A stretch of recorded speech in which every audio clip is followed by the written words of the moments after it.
So I'm honored to be on this panel. I'm honored to have this opportunity to speak with you. Let me just frame it, and then I'm going to turn to my colleagues and ask some questions. And we do want to have this be an interactive conversation. So after discussing some ideas, we'd like to hear from you. This is an extraordinarily important event, Penn Spectrum. It's important for a variety of reasons. And among other things, it's the realization or realizes a core principle of this university that really began with our founder. Benjamin Franklin was extraordinary in every way. He was really one of the only, if only, founding fathers who truly believed in democracy. He was a great institution builder. He was a founder of the Pennsylvania Abolitionist Society. He was obviously an inventor of extraordinary intelligence, scientist, engineer, politician, administrator, but fundamentally a creator of change. If you look at Franklin, he was, I won't go into this, I write about it so I could bore you to death about this, but he was an heir of Francis Bacon, the great philosopher of science, who believed the purpose of learning wasn't abstract, but was to the relief of man's estate. And Franklin founded Penn. He founded it with a very simple goal in mind. And we're going to talk about that, and that's why this is so appropriate. It is to develop in our graduates an inclination, moral, joined with an ability intellectual to serve mankind when country, friend, and family, which ability to serve is the great aim and end of all learning. That was extraordinary. The first institution in the world, higher educational institution, dedicated to service in a secular, non-religious way for everybody. So what we're going to discuss in part today is the issue of University of Pennsylvania and community involvement and the education of young people, students, alums who are, some of us are much less young, with an inclination joined with an ability to serve. Second, this issue of community involvement, which of course Franklin couldn't talk about Penn in West Philly because Penn was not in West Philadelphia. It was founded at 4th and Arch.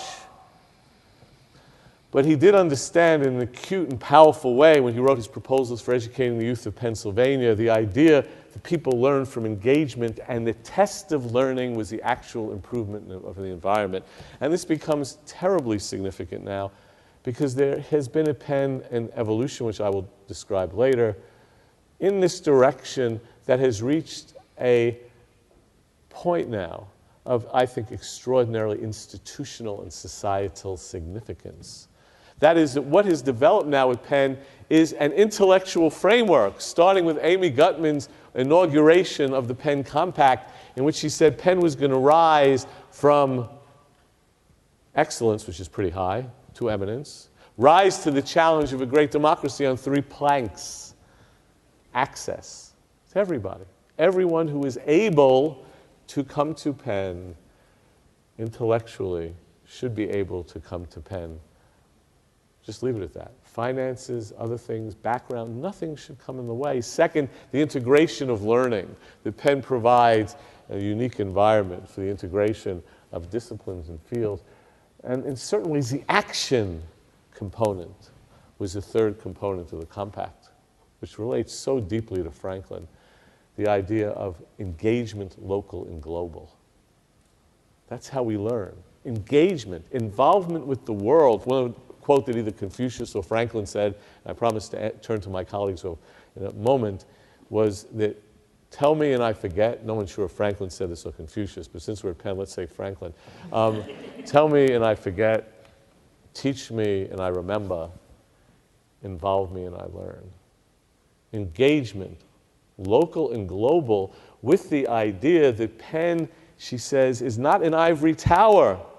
She says its greatest engagement has been with West Philadelphia, and she then paraphrases the great American pragmatic philosopher John Dewey, and she says, all engagement begins locally. It starts here, and why that's important. So what we're going to do today is we're going to talk, in effect, the framework is Franklin's vision for Penn, inclination, enjoyment, ability to serve, the Penn Compact as a realization of Franklin's vision, with an important component being the local engagement as part of what Penn does to educated students for local, national, and global citizenship.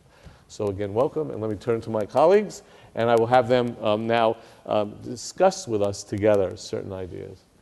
So the first question I would have is, and either of you can start, what do you actually do in these wonderful titles that you're involved in? What is your work about so that our colleagues can hear about it?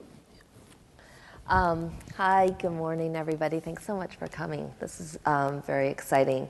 I guess I formally have a title of working at Asian Americans United, which is a 25-year-old community organization. We've done different things around the city. We've been noisy on a lot of issues, whether it's opposing the building of a stadium in the Chinatown neighborhood or a casino, and the concerns about predatory gambling. We've organized against the state takeover of our public schools, been loud and active around immigrants' rights issues. But a lot of our work is also very quiet. We run youth leadership programs, we build gardens, we build festivals, we do folk arts programming, we teach kids how to dance. We built a public charter school from grades K to 8 in Philadelphia, Chinatown. And I guess, that's sort of the work, but if you thought about the strands that kind of connect some of these ideas, and some of them are this understanding that Detroit activist Grace Lee Boggs has put out there, that we have been, profoundly able in the last centuries, to develop ourselves technologically. And we have completely lagged behind in our moral capacity to handle issues. So we can do amazing things with our technology, but we're still deeply paralyzed by Katrina. We still can't release money to Haiti after an earthquake. We can tolerate a city like Philadelphia where 20% of the children live in poverty, where 50% of our children don't graduate. And most recent statistics are that 1 in 10 of the students who started in 9th grade in 1999 today have a college or associate's degree. 1 in 10, 10%. 90% of students who don't, and that's from 1999. That wasn't a long time ago. So, we think about all these deep injustices that we have in our world, and we think about our incredible capacity to, connect technologically, but when we work with a lot of young people, we notice a lot of lack of connection with community, with a sense of other people, with how to understand things in a very human way, to feel sympathy, to feel empathy, frankly, to feel shame on occasion, to feel humility. And then on the other side, to feel a desire to act, a hunger to learn, a belief and a hope that things can change. So I think, Grace Lee Boggs has done a lot of work, and other people have talked a lot about that interconnection, both the isolation of people in our society today and the failure to be able to envision better solutions to things that happen today. So I think that when we look at our work, whether we're building a community garden or doing a youth program, our role at, in my work, through Asian Americans United and other places has always been to talk about sustainable leadership, building connections with community in very meaningful ways, not just put in 3 hours of community service and we sign off on your form, but really talk to kids about, and young people about what it means to work within communities, to recognize that the change agents aren't always people with titles and power and money, but that change agents have to be the people around you in your neighborhood for things to really turn around. We talk a lot about not to be, sentimental, but we talk about loving with ferocity, loving with intellect, loving people, loving your community, loving your neighborhood, loving this city with a fierce sense of mission, not in a very much in this soft and loving way that we care for and nurture one another through very hard times, through a lot of struggle that people are going through right now. So you want to provide spaces where people can feel love and nurturing, but you also want to teach them skills so that when they go out there, they can fight with all the love that they have. Like I am as a mother, I'll fight as a mother would fight for her children. You want to be able to love with that kind of ferocity. You love your city with that kind of ferocity. You love, you know, you believe in change with that kind of ferocity. And to do that, I feel like you need to build in that sense of leadership. You need to provide a sense of vision and hope, and you have to give young people skills and tell them, you know, it's not just about having a good heart and making enough time in your schedule to volunteer. It's really about putting some skills to this with intellect, thinking things through, talking to a lot of people about it, and respecting other people's views. So that's a little bit about our work. Thank you. Lolita, what about you? I'm actually wearing 3 hats today. Dr. Harkavy referred to them a bit, so I'll just flesh them out a little bit more. My job hat, I'm the Manhattan Director of Community Affairs for Mayor Bloomberg, which means all the strange stories you read in the paper or over the internet.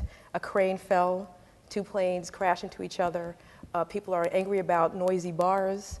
People would like to see access to healthy foods in their neighborhoods, and they don't have access to those things. I call myself the fixer for Manhattan, meaning bringing together the mayor and his administration with the elected officials, the city agencies, and the community members. So the information flows down from the mayor's office, across from city agencies, and up from the community level. And it's my job to sort of synthesize that and bring together the resources to be really helpful. One of my proudest moments in my job is that I actually live on the Upper East Side, but there is a New York City Housing Authority facility on the Upper East Side. So we came up with the concept of putting a green market in front of that facility so that the wealthier people actually have to walk to that facility to get the access to those fruits and vegetables, because there's no other green market on the Upper East Side. So that's actually been a great socioeconomic thing for that community, and I'm very proud of that. And we do a lot of things like that in the Bloomberg administration. So that's my day job. Outside of work, Lee Doty's here. She could tell you I spend a lot of time on Penn-related activities. I'm on the Annenberg Center Board of Overseers, as was said before, and we formed a West Philadelphia task force because we realized that some of the past relationships between the Annenberg Center and the community were not the best. So we've actually instituted some programming, which I'll talk about a little bit later, to help alleviate that. And then my third hat, I'm a board member of an organization called the Children's Aid Society. It's one of the largest child welfare organizations in the country. We have a $110 million annual budget. We're the largest foster care entity in New York City, and we do other programs like community schools. We have an obesity program and all sorts of things like that. But I started out in that organization as a volunteer. I'm probably one of the only trustees that did not come in with large checks, but they realized I was passionate about the mission, and I was a mentor for kids after school in Harlem because I wanted to see kids like me come to places like Penn. And so that's how I started there. So those are the 3 things that sort of bring me here today. And I just want to note that I didn't know this about Lolita. I also have a strong connection to the Children's Aid Society, as does Penn in some respect. I chair the National Coalition for Community Schools, which is a large group of leading agencies, superintendents, United Way, teachers unions, school principals, Boys and Girls Club, and a founding partner, besides being the Netter Center, was in fact Children's Aid, because we've developed a model of university-assisted community schools that now exists throughout the United States, involves thousands of Penn students and faculty. And Children's Aid in New York has developed one of the other national models that are actually being used by Obama administration and Secretary Duncan to discuss ways that you can integrate resources in communities involving great social service agencies and universities. So we have another connection on that also. Let me ask you a question. I'll start this time with Lolita, and we'll then go to Helen. While you were at Penn, what was your interest in community involvement? And if it happened to you, fine. If it didn't, that's also fine. Why did it happen or not happen? And what else spurred your interest in community involvement? Sure. Well, I have to admit, when I was at Penn, I was a performing artist, and I was also in engineering school. So I did not have a lot of time for community service. However, when I arrived in New York and I realized the opportunity that Penn had given me, I came from a very, very poor background. I was on public assistance. My caregiver died when I was a sophomore in high school, so I had no parents. And Penn really, I felt like, saved my life. And so when I got my first job on Wall Street, I realized I need to spend my time, my free time, doing something back for the community. So I started mentoring with the Children's Aid Society in 1991.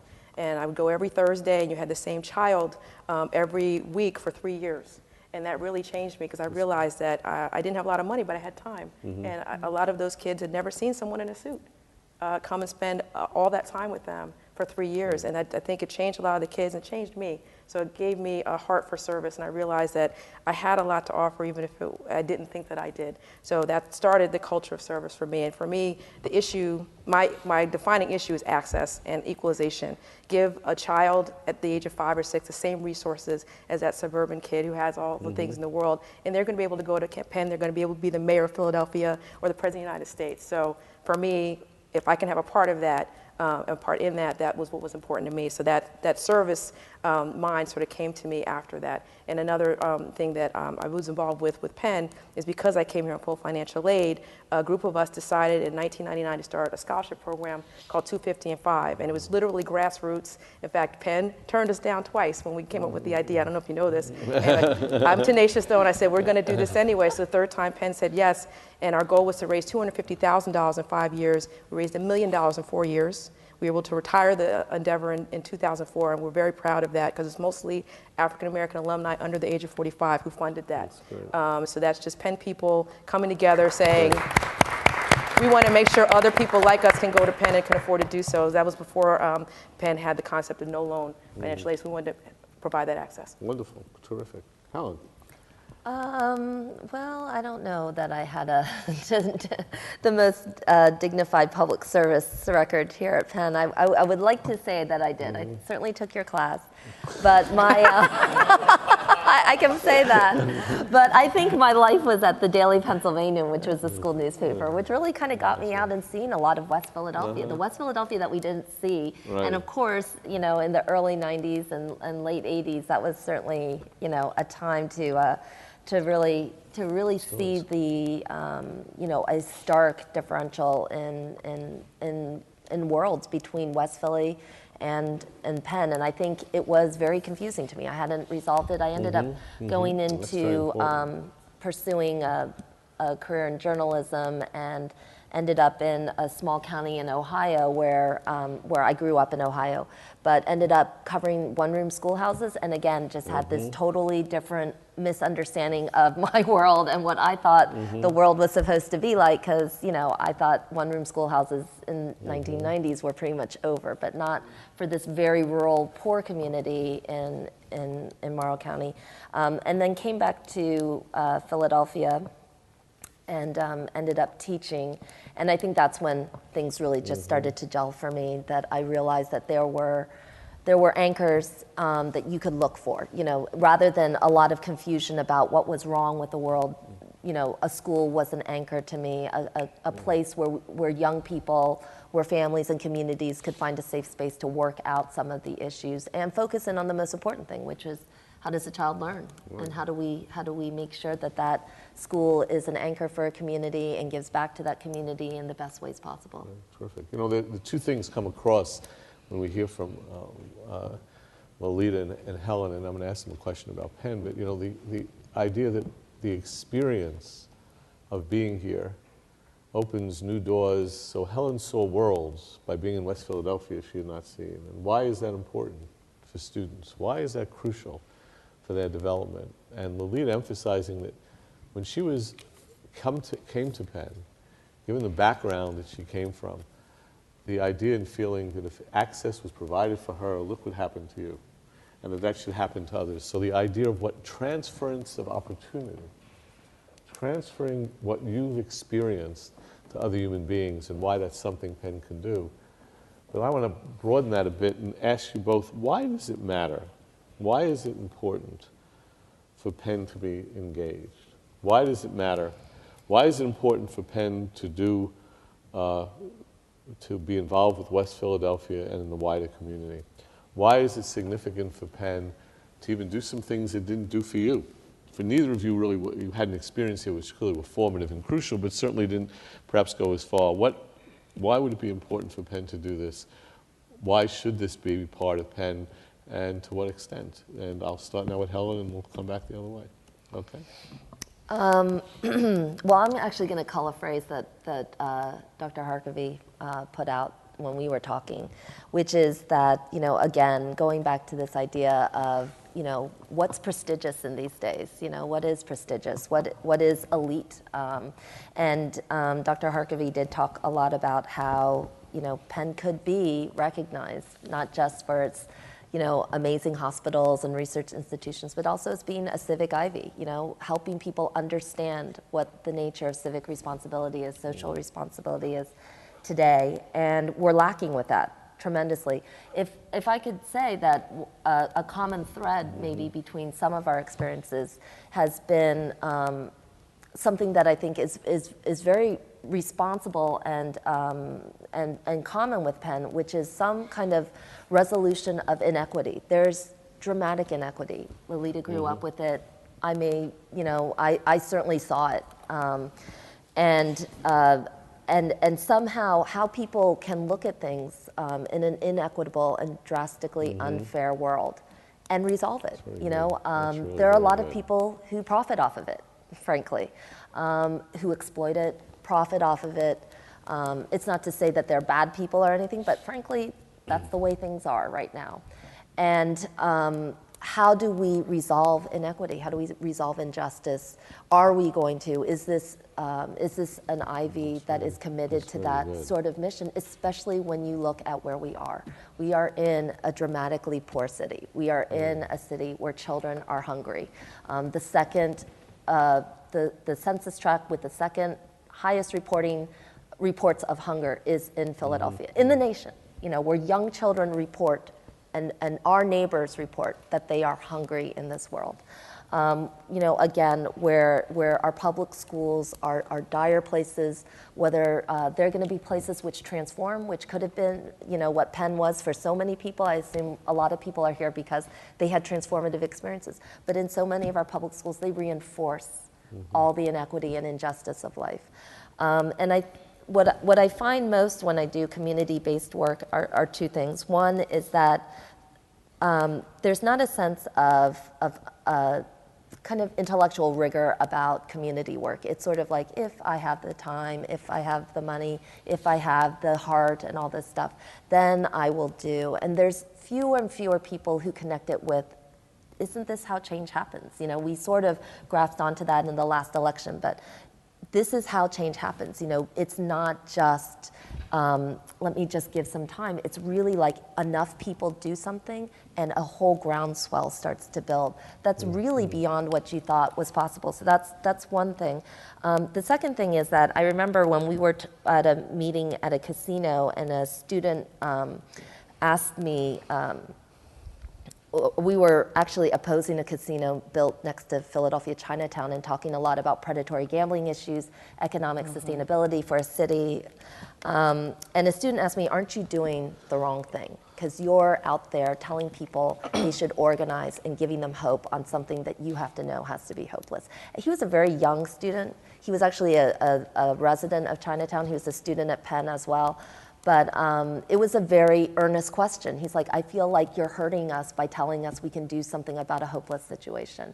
So I had to really step back and think about that. But a lot of it is that our young people go out and they see so much inequity, so much injustice. And what can often happen without a place like Penn, you can get reinforced. You can get reinforced about, this is my capability of doing stuff. This is about how much I can do. It's too much for me. I can give this much, but I've got to, So I worry that without places and the space to be able to work things out, that oftentimes our income gap is growing. The class disparities are getting hard set in this country. And without some place where people can really intellectualize, think about it, and engage with the work and see change, that sometimes it can be defeating. And that's the thing that as a community worker and an organizer, I struggle with the most. There's a lot of attrition, there's a lot of defeat, there's a lot of people who say, well, I did that when I was younger, it's now time for me to go out and do something else. So That's very good. Well, great, terrific. Lolita.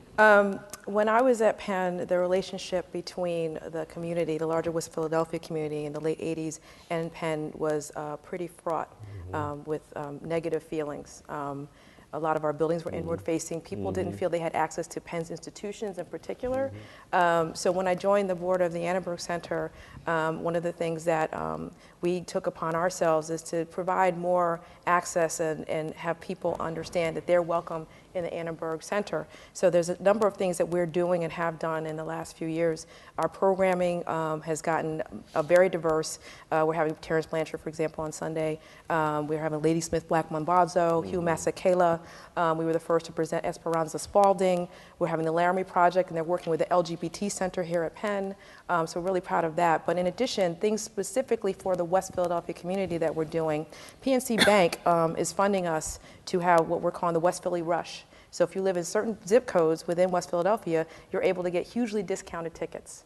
All you have to do is just show some ID that you actually live in these 19104, et cetera, zip codes, and that'll be provided for them for the entire season. The good shows, everything, well, all the shows are good, I'm sorry, but all of the premier shows, the big ticket shows, and the smaller ones as well. We're doing a program, we're very excited about it, we're in the planning stages of it. It's going to be called Buy Local, and what'll happen is that we're going to have a local person curate local acts from West Philadelphia and open it up in our smallest theater. Ticket price will be just basically to cover costs, and that opens up the doors. We plan to hopefully do that every 4 to 6 weeks. We're very happy about that because that'll give the local community the chance to actually see themselves on stage. And then the third thing that we're doing, which I'm very excited about because I'm helping to plan it, is the West Philadelphia Gospel Festival.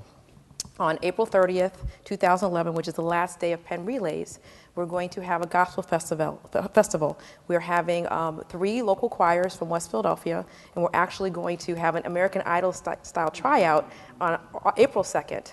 I'm one of the judges. We're going to have 7 judges to judge the local choirs, and we're going to choose 3 out of those 24. The headliners Take 6. And they're going to do an entirely gospel program, and we're real excited because we're not sure that they've performed here in some time. And the Penn Alumni Gospel Choir will also perform. So that involves Penn, that will involve students, because I'm sure they'll be excited about Take 6 coming, some of the performing arts groups, and then it'll involve the West Philadelphia community, because we expect en masse for people to come and support those choirs. So we're really excited about that. Wonderful. You know, now, hearing from my colleagues, they really exemplify or identified, it seems to me, crucial aspects of why this matters to Penn. When preparing for the panel, I was asked to give a little bit of the history because I've been involved a very long time in Penn, West Philadelphia. In fact, to be engaged in Complete Truth in Advertising in this very room in 1969, I led a sit-in against this university because of its foolish and and in fact, detrimental behavior relative to not just West Philadelphia, but to its own history. Because Penn, like all other institutions at that time, were engaged in unidirectional activities in which there was no democratic dialogue. And they believed that and this isn't just Penn, I chair a national task force now on anchor institutions, which are eds and meds, something I've been writing about for a while. And it has presidents from universities all over the country and all over the United States in the 60s. This is what was occurring. Good fences make good neighbors, keep them out, the poor, African Americans, people of Latino background. And what Penn was doing was exactly turning the walls inward. But it wasn't unique to Penn. Look at USC, look at Temple, look at every major university. Columbia is a prime example of that. But Penn, for a variety of reasons, learned quicker.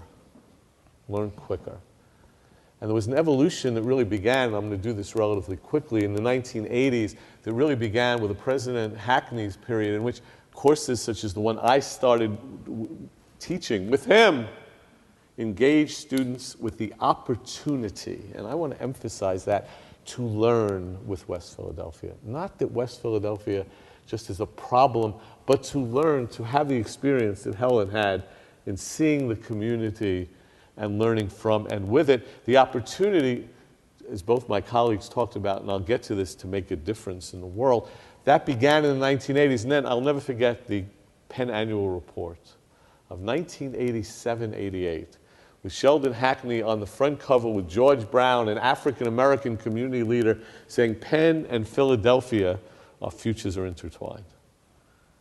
Because before that, Penn was in but not of its community. And then during the period that occurred in the early 90s, and the issues were still fraught in the presidency of Judith Rodin, when Judith Rodin came here oriented this way. She and I knew she was at Yale.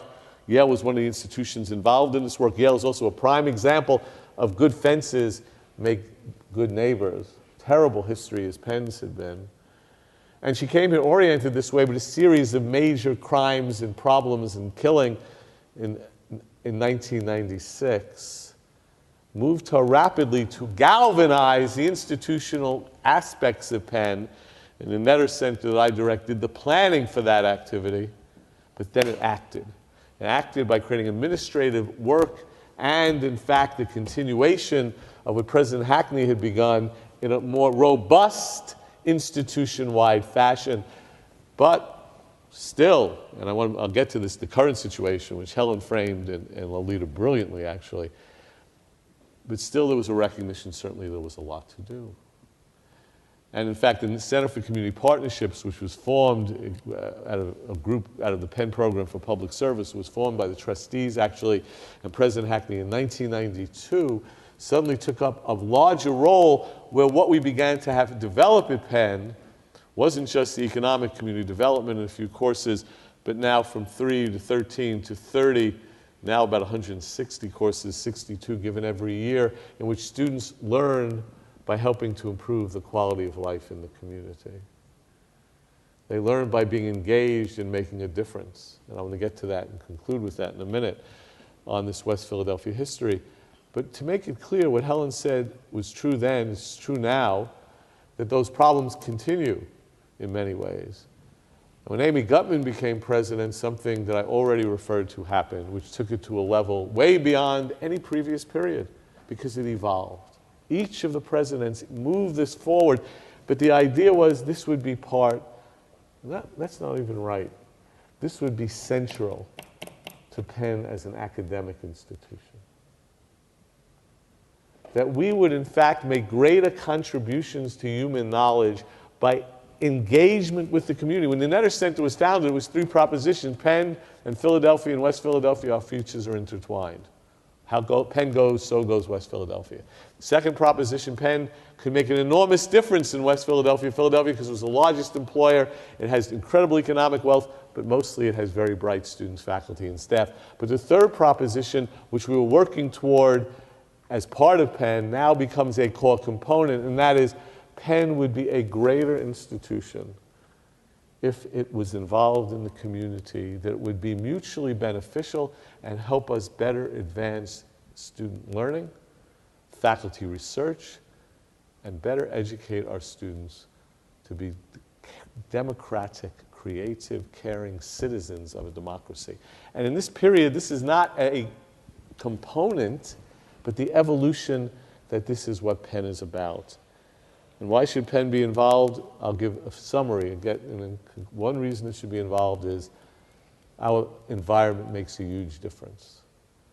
If in fact we are to be an institution that functions well, we need a positive environment, not one of crime and difficulty.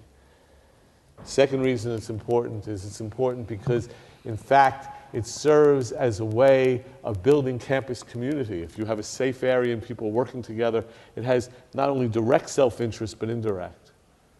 But there are other reasons that really are more profound.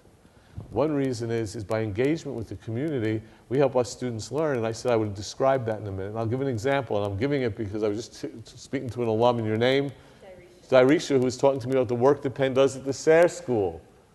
At Sayre High School in West Philadelphia, a group for years, since the late 80s, we've been trying to work with the community to develop a community-based health center because they wanted it. And the principal and community leaders of Sayre said, we want this center. But it was Penn undergraduates, not me, not even my colleagues at the medical school or nursing or dentistry, who said, you can't just put in a center, we have to ask Penn the question. Penn the question of what can each school and college do to improve health in West Philadelphia. And through undergraduate student research in 2002, And a special course in arts and sciences, nursing, engineering. Wharton, it started out of a course that I taught, but it really was carried on by others. Out of that research, they proposed a school-based community health center involving every school and college at Penn. And after a period of time, a federally qualified center was developed. It serves about 700 people, which is extraordinary in a brief time, opened in 2007, in which medical students learn how to be doctors. Residents get their training. Nursing students deliver health care and learn how to be nurses. Dental students deliver dental care. Social practice students, policy and practice are involved. And arts and sciences students teach science out of Penn science courses, learning science by teaching it to the children of that school, high school students. In that very school, my students do college access programs on how to help get more students into college, including the University of Pennsylvania. At that very school, faculty members develop programs in improving nutrition and health with school gardens and nutrition and physical fitness programs that are now at 22 schools in the city. And faculty members interested in lowering levels of lead poisoning, which affects children all over the city, teach courses in lowering levels of lead so that Penn students learn better, but also the students at SARE, they learn, high school students, by helping to improve their world. And Penn develops research and creates a model such as our university-assisted community school model, which now is replicated all over the United States. We actually have endowment to do this out of the Nether Center, in which other universities are working with their local schools to have schools as hubs of neighborhoods, deliver services like Children's Aid does in New York, and simultaneously improve the learning and academic work of those students. So why should Penn do this? Because Penn should do this because it's in its immediate self-interest, it's short-term self-interest, it's enlightened self-interest, but fundamentally because we can be a greater university. Can be a greater university. And if, Kira, I don't know if you have copies of the annual report, and this report will describe some of the activities we're engaged in. But I now want to get to the hard question, and Helen, so there's complete truth in advertising, raised it. West Philadelphia still is a very difficult community. The poverty rates in areas not far from Penn are like those at the lower 9th Ward previous to Katrina. So that there are tremendous both opportunities and problems facing us. So I want to ask my colleagues, not just what more Penn can do, that's part of the question, but given the tremendous difficulties that exist, how does one stay optimistic and positive in this work? So what more can Penn do? And Helen opened a clue to that. She said it's crucially important to have a big institution involved and why that mattered.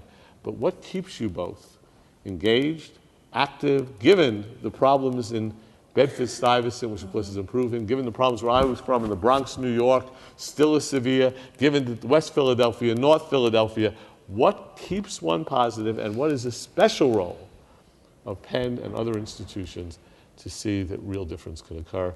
And I'll let either of you decide which one wants to start. I can do that.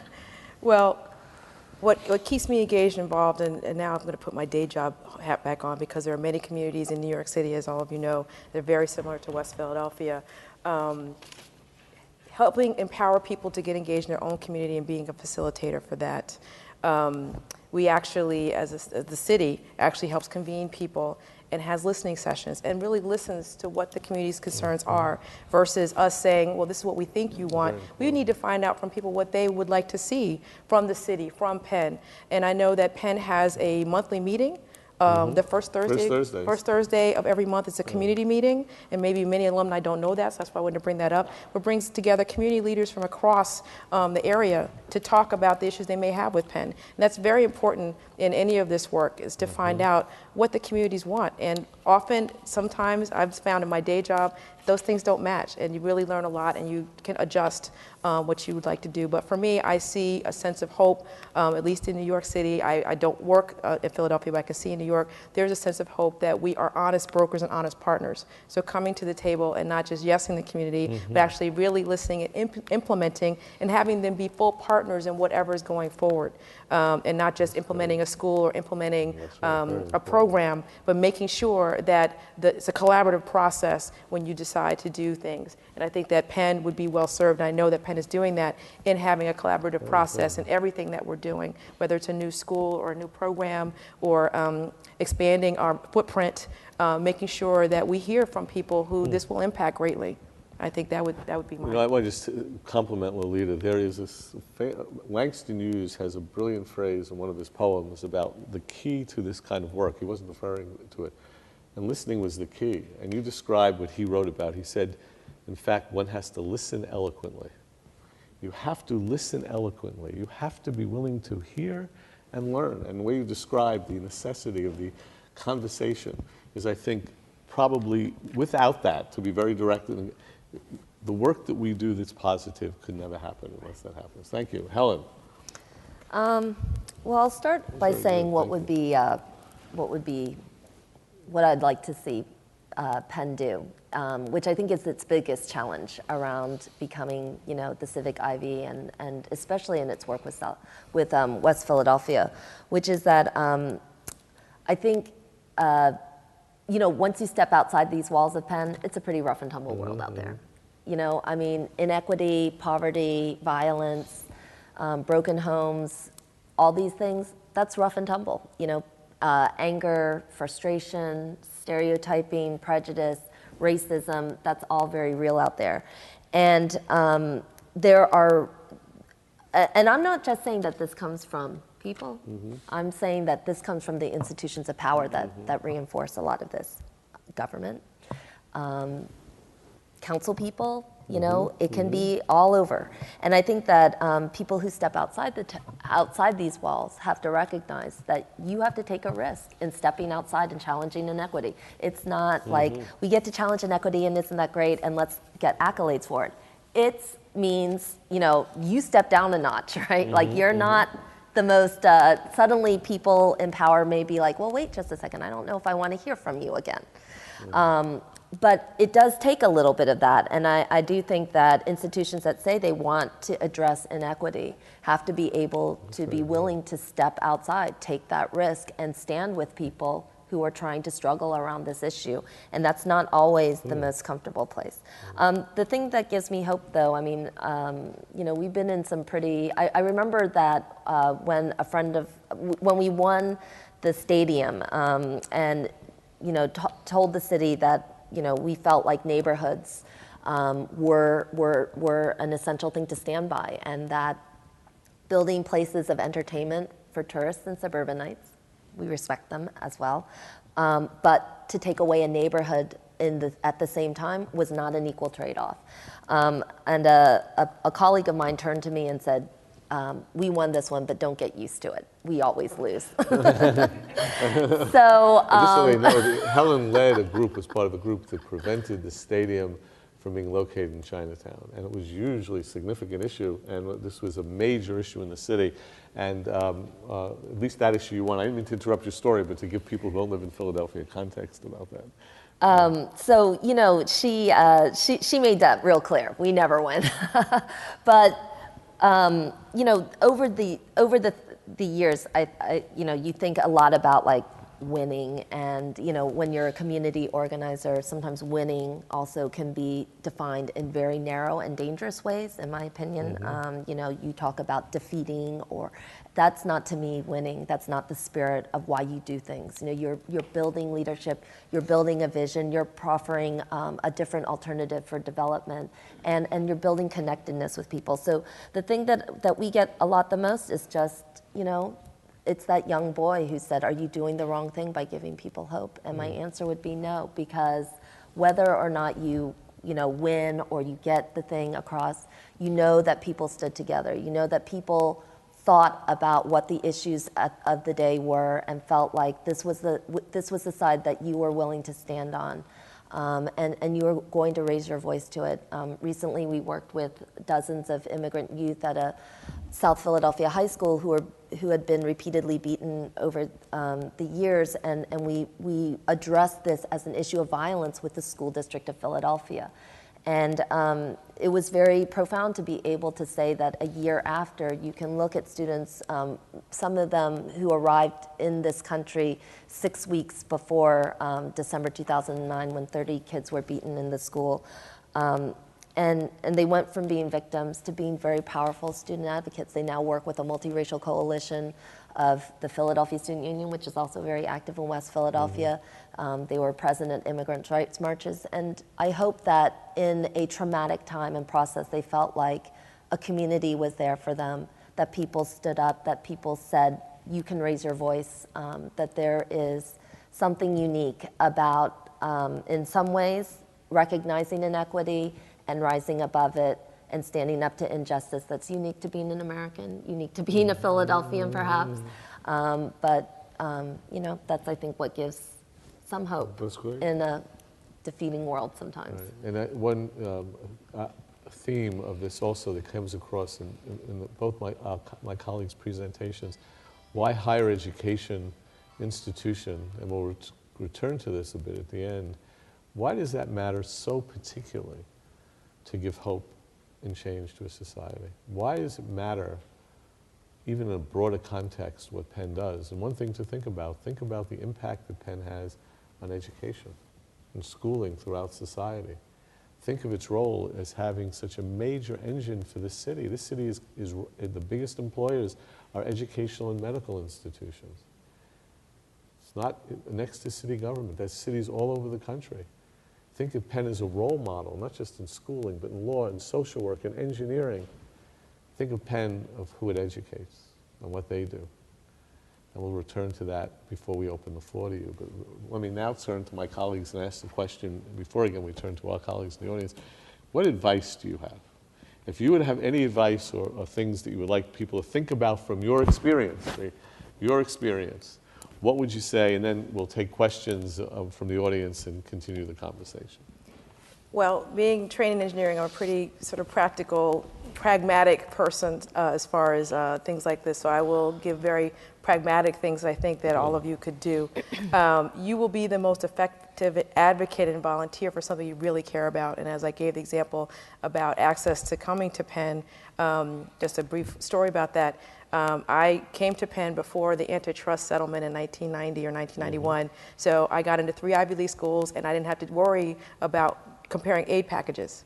And when I realized that was not the case anymore and that Penn at that time was behind some of the other institutions, that's what drove me to help start 250 and 5. So that was something particularly that I was passionate about and we were able to be very successful about it. So find the thing that is nearest and dearest to your heart, and someone has an organization that is doing that, or somewhere in the community that's being dealt with, and you can be very helpful, particularly having a Penn background. I found in some of the board service that I had prior to Children's Aid and with Children's Aid, there are unique things that you bring to the table with your Penn education that you have that others do not. So you can be very useful in a board situation in particular, or helping a community group to get started. Pro bono legal advice to them, helping them with auditing their books and making sure their books are straight. So a lot of people think you have to go out and actually put together a garden with your hands, but there's also your intellectual power that a lot of these organizations are crying out for, particularly now that a lot of government contracts are being slashed. Private giving, I can tell you across the board, is down in many, many nonprofits. So a lot of the in-kind services that you can provide free of charge would be monumental to some of these organizations that are right in your community. So if you want to get involved, I would say definitely think about doing that. Even your neighborhood or block association, you never know. I mean, there's some city council members in New York City who started out in their community advocating to not have a stadium, to not have something happen, and next thing they knew, they loved it and they ended up being an elected official. So that's the pragmatic advice I would say to all of you. Oh. That's excellent. I guess the thing, I don't know if I have advice necessarily, but I guess part of it would be that people would ask themselves, how do they believe that things change in the world? How do great social change movements happen? And that they don't always start from the top. They don't always start by, if we elect the leader, then we can all sit back and say, you handle it, it's on you now. It's not always people with money and power who are going to do the big change in the world, the social revolutions that we've seen that have really given America the name that we hope that we want it to carry forward into another millennium. It's really been about ordinary people who pick up and do, who pick up and believe, who pick up and hope, and really who pick up and hold hands with one another when they do something. It's really about building connections with other people, recognizing a community, and not trying to play some game of eliteness about who has what or this kind of thing. But it's really about ordinary people just picking up and rebuilding the communities that they grew up in, that they believe in, and that all our kids need. So. That's great. Thank you very much. So with these general ideas of what's to be done and the experience of my colleagues, why don't we open the floor a bit and then we can conclude with any final comments. Does anyone have any questions, critiques? Yes, let's take the young lady in the back and then hoops. Yes, your name, please. Speak up, I'm sorry. My name is Crystal Dundas. Hi, Crystal, how are you? I have a question My student also. Penn as a resident of the community. I was wondering how Penn uses its leverage to kind of impact the systems that impact West Philadelphia. So I know that we do a lot of service learning. I know that a lot of Penn students go out to the community and impact maybe this school or that school. But on a grander scale, Penn is one of the most powerful institutions, anchored Yes. institutions in the city. How can we use our leverage to say we're going to impact the school system of Philadelphia in general, and in particular that will impact West Philadelphia? Because as a resident, the residents have their voice, but Penn is also a resident with a much larger voice than the residents of West Philadelphia. Well, I can give some examples. I asked you to repeat the question. Oh, I asked to repeat the question. So Crystal's, no, that's me. Crystal's question was, what does Penn do beyond its development of service learning courses, of engagement of so many undergraduates in activities with the schools and locally, and more than it engages in community service? What does it do institutionally within the city in West Philadelphia? So first let me define Penn institutionally broadly.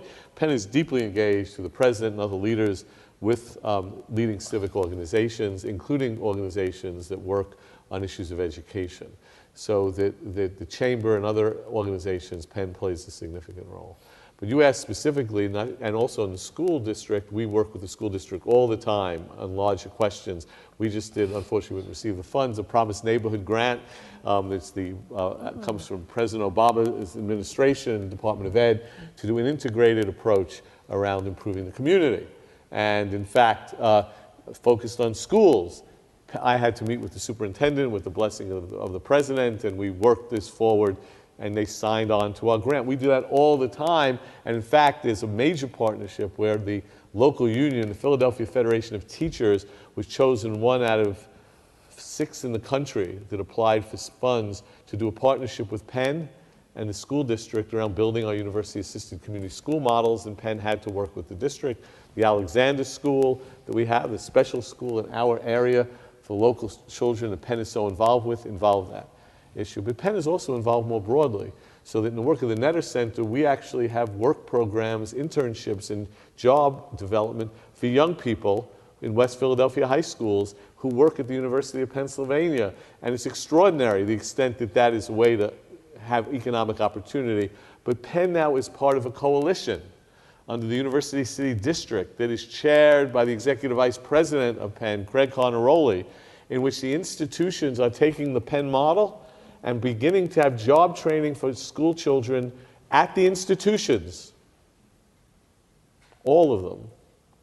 And we've started this, and now it's expanding for incumbent workers who can get, let's say they start in the cafeteria, can get trained as phlebotomists and work at community college and get jobs, or the institutions seeing what the job potentials are, and also for under and unemployed people working at the institutions. Penn employs 30,000 people. There are great opportunities. And in purchasing, Penn has minority purchasing programs for minority and women, and so on. Now but yet Penn could do more. But it is absolutely true what Crystal said. It is the anchor institutions, the eds and meds, that are going to be key to Philly's future. And Penn is a leader here But this is occurring nationally, and it's going to be crucial to changing our cities. I left a meeting with the White House, not with the president, but the White House is our Office of Urban Affairs and various departments on this anchor work. And the White House is going to come up soon with an anchor institution initiative based on those broad issues, which service learning will be part of.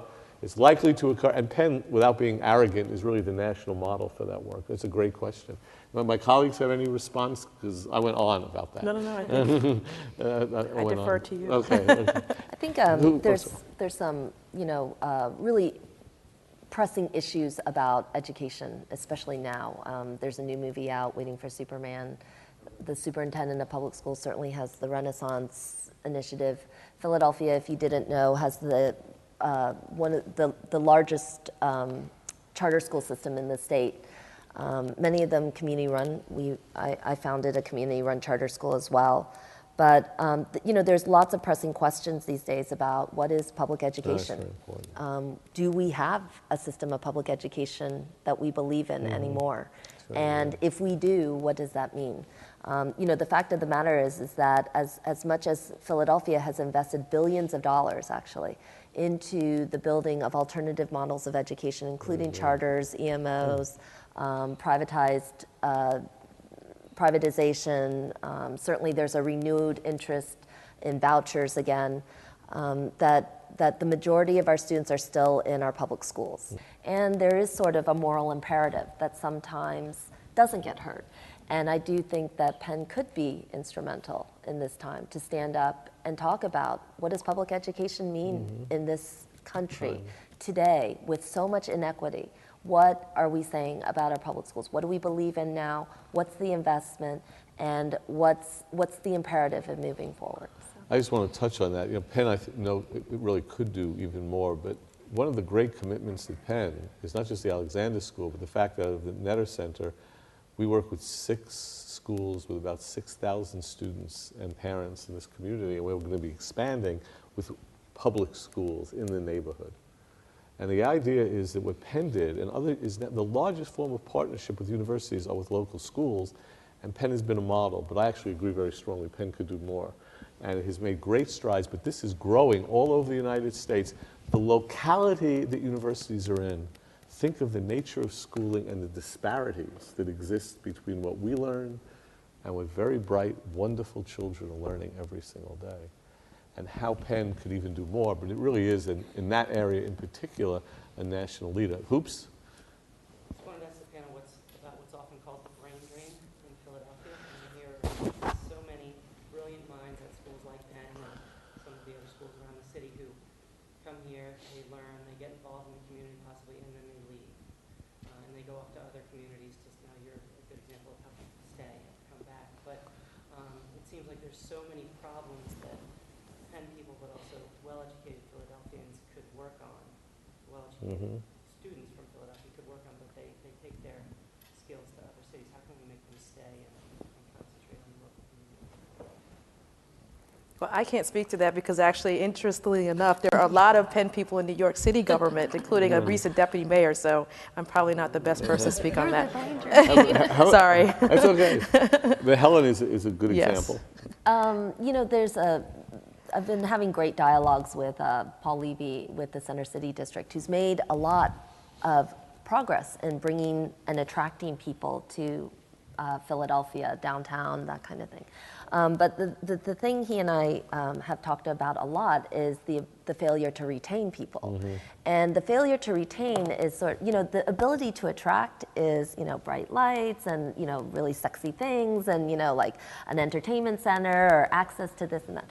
But the failure to retain is the failure of government. And to me, that is the failure to build sustainable neighborhoods, to give people schools that they can believe that they can get to build a viable transportation lines that connect all of Philadelphia to one another. I mean, it's pretty depressing when you look at, SEPTA and its inability to really connect communities to one another.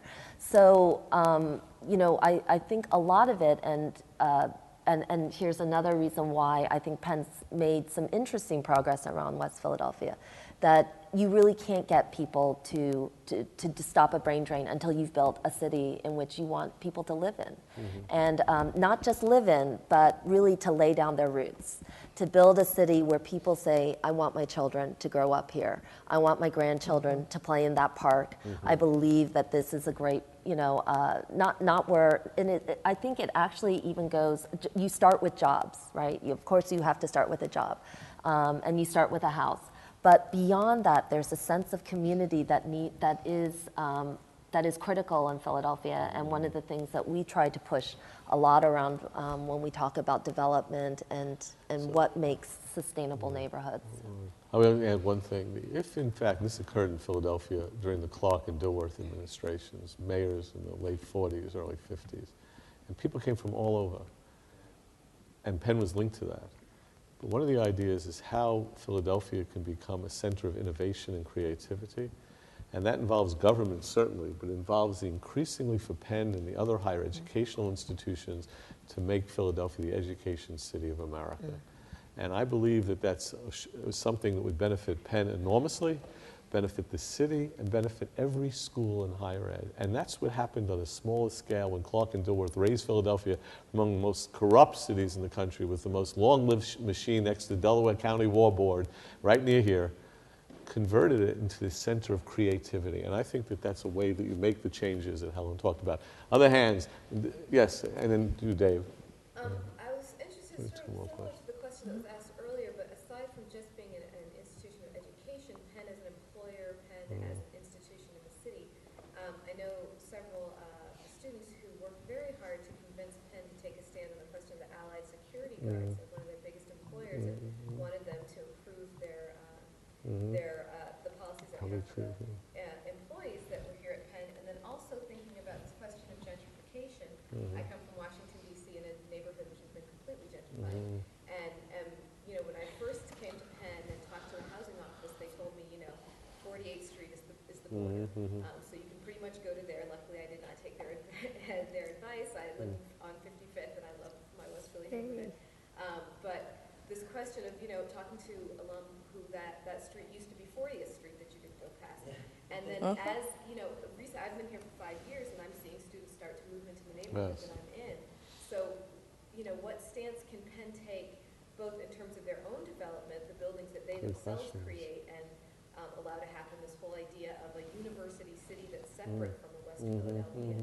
And then, in addition to that, what message can we put out to students? Because my partner is white, and when he moved in with me, he's like, people see me walking my dog, and they say, okay, it's safe.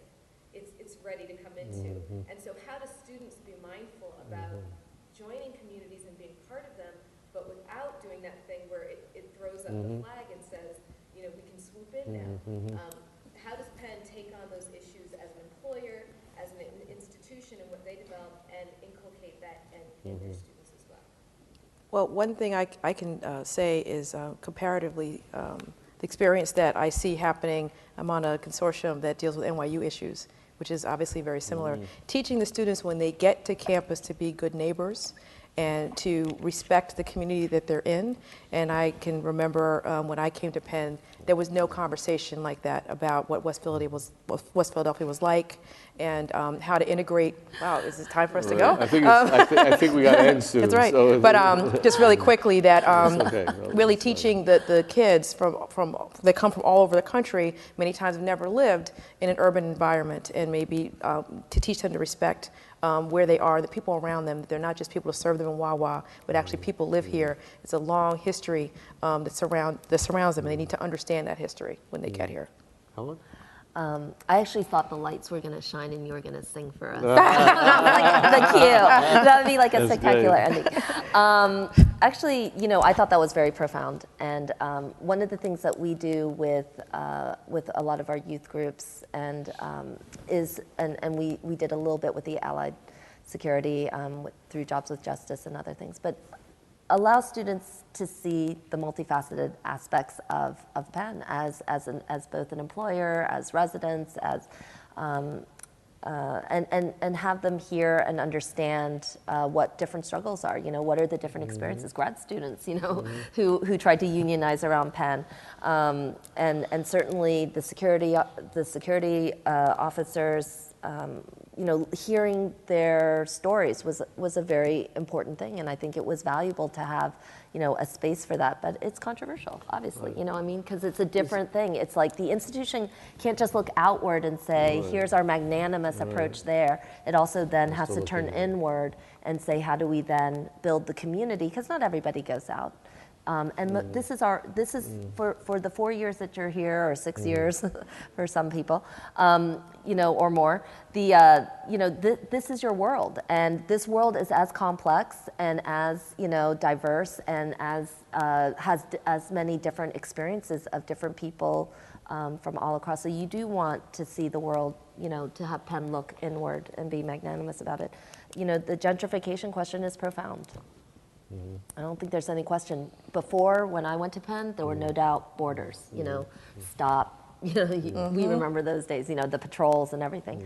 Now it's a little bit easier when you've moved, people have moved out. And, there needs to maybe be some consciousness about mixed income neighborhoods. And for Penn to kind of let the market take over is being, benignly neglectful, right? And allows deep, the power is overwhelming on Penn's side. So unless Penn were to be an active player in ensuring and building actually mixed income neighborhoods, the market will simply do what the market does, which is hurt the people at the bottom and allow the people at the top to profit. So if that's a market that we want to be with, and that's the market that the civic, it's the market that functions, and it's the market that profits. So active forces need to happen to prevent that. Let me just touch on that and then maybe conclude, because I think the lights will then completely shut down if we don't go too long. I really apologize to a few of you who had questions, but we can chat after. I think those were superb questions. On the issue of internally, Penn needs to express the highest values in its own internal operation. And I believe, as I said, there's been positive evolutions over time, but it's something you have to keep working on. If you're going to exemplify community, an academic community, and the highest values of civilization, that's what universities are about. You have to treat people with dignity, and all people. And the process has to be democratic. It can't just be, I want this to happen. It has to be what you just said, or listening and treating everybody with respect and dignity and being part of a community.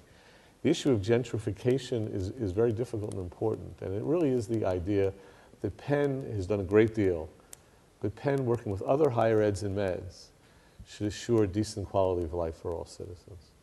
If the higher eds in this city would help the city create livable, wonderful communities for all children, all people, Philadelphia would be America's leading city and not New York. If Penn were to really, really go further, and that's what we all have to work for. I mean, I love talking to alums. I'm an alum, my family are all alums, but because I go around the country and alums resonate to this. If Penn wants to really be the greatest research university in the world, one of the most important things it can do is to make West Philadelphia the most wonderful community for everybody. That's an opportunity for Penn. This is not a West Philly problem.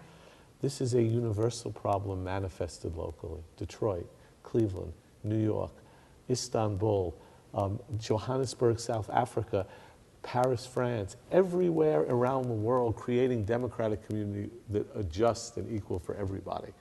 So that really is a crucial question, and Penn with the other higher eds, it seems to me, could do a great deal. The third question about students. The students, it seems to me, I've learned a lot from them when they talk about what happens when you discuss boundaries and barriers only negatively. Certainly one has to be worried about safety. What my students tell me is the wonderful theme that my colleagues talked about, only connect. But seriously, not just in and out, connect deeply at the schools, in the community, long term. By making those connections, that'll begin to change that culture. It'll be an idea that we're all benefiting, Penn's changing, the community's benefiting. My students, and I have the most wonderful students this term, they talked about, you can't just have a lecture, don't go past 42nd Street. You have to talk about the learnings that occur by working past 42nd Street. Understanding safety, this is an opportunity of, and that only connect, which comes from Howard's End. It's the concluding part of Howard's End, the last sentence by E.M. Forster, only connect. a way to learn. But I don't want to go on because I can go on forever, and because I teach and you get into that habit. So let me just do two things. First, I want to thank my extraordinary colleagues. I just think you guys are just sensational. And as part of that, I want to say I began with Benjamin Franklin. And if Benjamin Franklin came back as a ghost, and he would say, "How's Penn doing?" He said, "It's doing a lot better." He said, "How do you know it's doing a lot better?" Because we are educating students who develop as citizens with an inclination and ability to serve. You would make Franklin very proud, and I want to thank all of you for your participation and your engagement. Thank you very much.